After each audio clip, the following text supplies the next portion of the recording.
Hello everyone, and welcome to my channel, and today I'll be reading an Arlecchino Susu by me. So let's get into it. The morning began like any other in the house. Footsteps in the hall, the smell of bread baking in the kitchen, and the faint chatter of the children starting their day. You were already up, brushing your hair in the mirror, when you heard the sound of the door opening behind you. Still up early, I see. You smiled at her. You're one to talk. Don't you ever sleep in? She crossed her arms and smirked. A Harbinger does not have the luxury of sleeping in, especially not when her spouse insists on starting the day before dawn. As far as I know, it's called being productive. It's called being restless. You turned to face her, and you're one to talk about restlessness. Her lips twitched in amusement, and she crossed the room, closing the distance between you in slow, confident strides, until her hands rested lightly on your shoulders. You're beautiful in the morning light, she murmured, voice low enough to make your heart stutter. You blushed. You say that every morning. Then, I must mean it.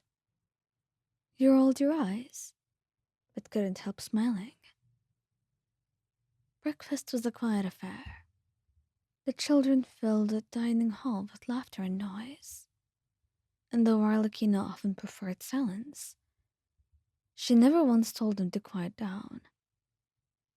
She just sat beside you, coffee in hand, occasionally glancing your way with that subtle, unreadable warmth in her eyes. When one of the younger ones spilled their drink, you moved quickly to help clean it up. Arlecchino was already on her feet, napkin in hand, so her tone was surprisingly gentle when she addressed the child. Be careful next time. Now go get another cup. He smiled faintly. She may be a strict parent, but she was nothing if not gentle, especially with the younger ones. Later that afternoon, you were helping some of the children with their reading lessons, when you caught sight of her through the window, standing outside, speaking to one of the older operatives. She looked every bit the Harbinger again, composed, commanding, and sharp, and yet, when her eyes flicked up the window to meet yours, her expression softened just slightly. It was always these things that made your heart melt, that signified the strength of your bond. And it was strange, being the one person who got to see this side of her that no one else did. When she came inside, she found you in the hallway, still surrounded by kids. I see they're improving, she remarked. They are, especially Ellie. And Lenny's helping with the younger ones. He's got his charm. I know. You've done very well with them. Me? She nodded. You're patient, and you're quite soft with them. They respond to that. You smiled softly. They respond to you too, you know. Fear and respect are not the same thing. You took her hand. I know they're not. But they respect you as much as they fear you. And above all, they love you, Arlie. You know that. Her expression faltered for just a heartbeat, a mix of disbelief and quiet emotion, before she sighed and looked away. They're learning. And so are you. You squeezed their hand. And that evening, you found Arlecchino in her office. And you sat on the couch, right across from her. You've been working hard today. There was a lot of work to be done. but I think you've done enough. Come on, just for a little while. I can't. You walked closer, gently prying the papers from her hands. Yes, you can. Her eyes flicked up, sharp and questioning. Why on? You silenced her by leaning down, pressing a soft kiss to her forehead. That's in order, you murmured teasingly, and her lips curved into a small smile. You seem to forget which one of us gives orders here. Maybe I like testing my boundaries. She laughed a quiet laugh, the kind only you ever heard.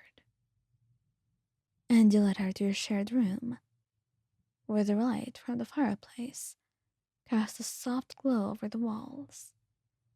She hesitated near the bed, still focused on her work, still half in Harbinger mode, as you like to call it. The part of her that couldn't stop being alert. He touched her arm. Hey, Arlie, it's just me and you here. You can rest.